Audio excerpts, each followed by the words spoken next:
Hi everybody, we're out here at the Highlands Golf Club and the new short game practice facility. We've got 10 targets inside of 100 yards that you can shoot to.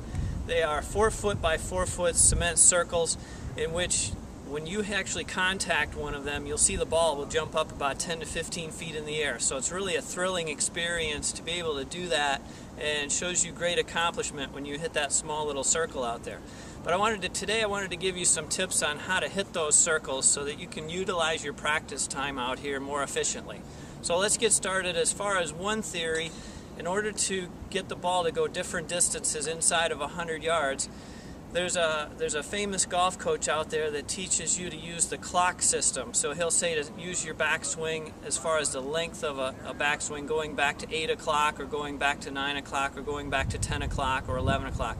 And those are great ways to think about it. So example would be back to 9 o'clock, club head. If you're thinking of club head back to 9 o'clock, that would be right about here. If you're thinking of arms back to 9 o'clock, that would be right about here. So you want to find your own system that works good for you on that clock system, where you can either think of it as your arms going to that distance or your club head going to that distance. And once you get a few reps in using that system, you'll notice that you can create a certain distance at each different hour on the clock.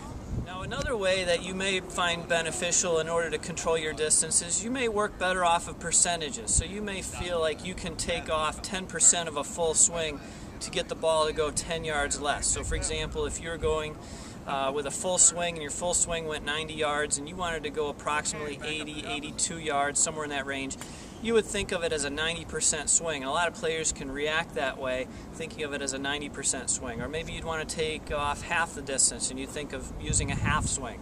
So that's another good way to utilize less than full swing and get a feel for how to control your distance. So now let's see how that works. So now I'm going to give you an example of a 90% swing. And when I say 90%, I mean 90% of a full swing as far as length and also as far as the speed at which you swing. So your speed is going to be off just a little bit from a full swing. So you want to think of good smooth tempo and just take off 10% of length and 10% off of speed.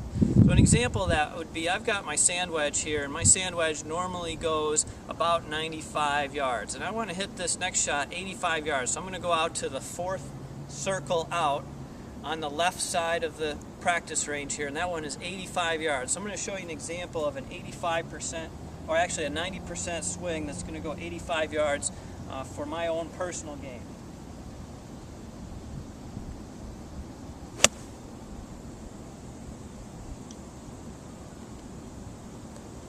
So that was an 85-yard shot that was an attempt to go 85 yards. I actually went 82 yards, so I was off by 3 yards. But you can see how consistent that can be thinking on those percentages. Anytime you're within that 10 to 15 foot circle, it's going to be a very successful shot.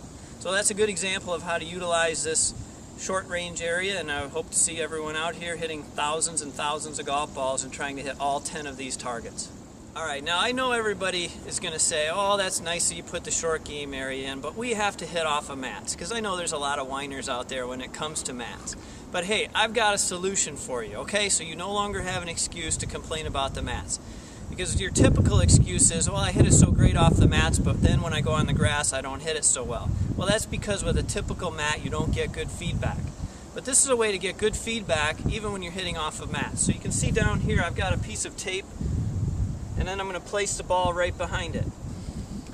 Now, if I hit a shot that's a poor shot, the tape will not come up off that mat. If I hit a shot that's a good shot, the tape will actually come up off that mat, and then I can get the feedback that I need in order to be successful off of mats and also take that game right onto the grass and have no reason to be a whiner. So let's see how this works. Alright, so you probably saw that that tape flew up in the air. Oftentimes that tape will even stick to the edge of your club, and that shows you that you contacted ball first and then hit the tape, which would actually represent your divot after impact with the ball. So that's a good way to get some feedback when you're hitting off of mats. Hey Nick, you're out here using the short range facility, and tell us what yardages you've been working on. I've been working on the shorter ones with the wedges. I've been hitting at 40 yards, 55 yards, and 70 yards. I've seen a lot of improvement in my game since I started working here. especially on the first shot. First shot would come out here, take me at least 25 times to get it. Now it's usually within 5. I'm able to Wow, awesome. That's like a 500% improvement. Yeah, something like that. And have you been able to actually take it out on the course too? Because I know a lot of people say, well, sure, it's easy off the mat here, but it's not so easy out on the golf course. Has this helped you out on the golf course as well? It has. Being able to focus on one small target, like the little flag we have out here. Going out on the course, you just focus, same exact thing on the flag. Wow, awesome. Okay, so would you suggest that everybody practice over here on the short range? Yep, it'll definitely improve anybody who works on it.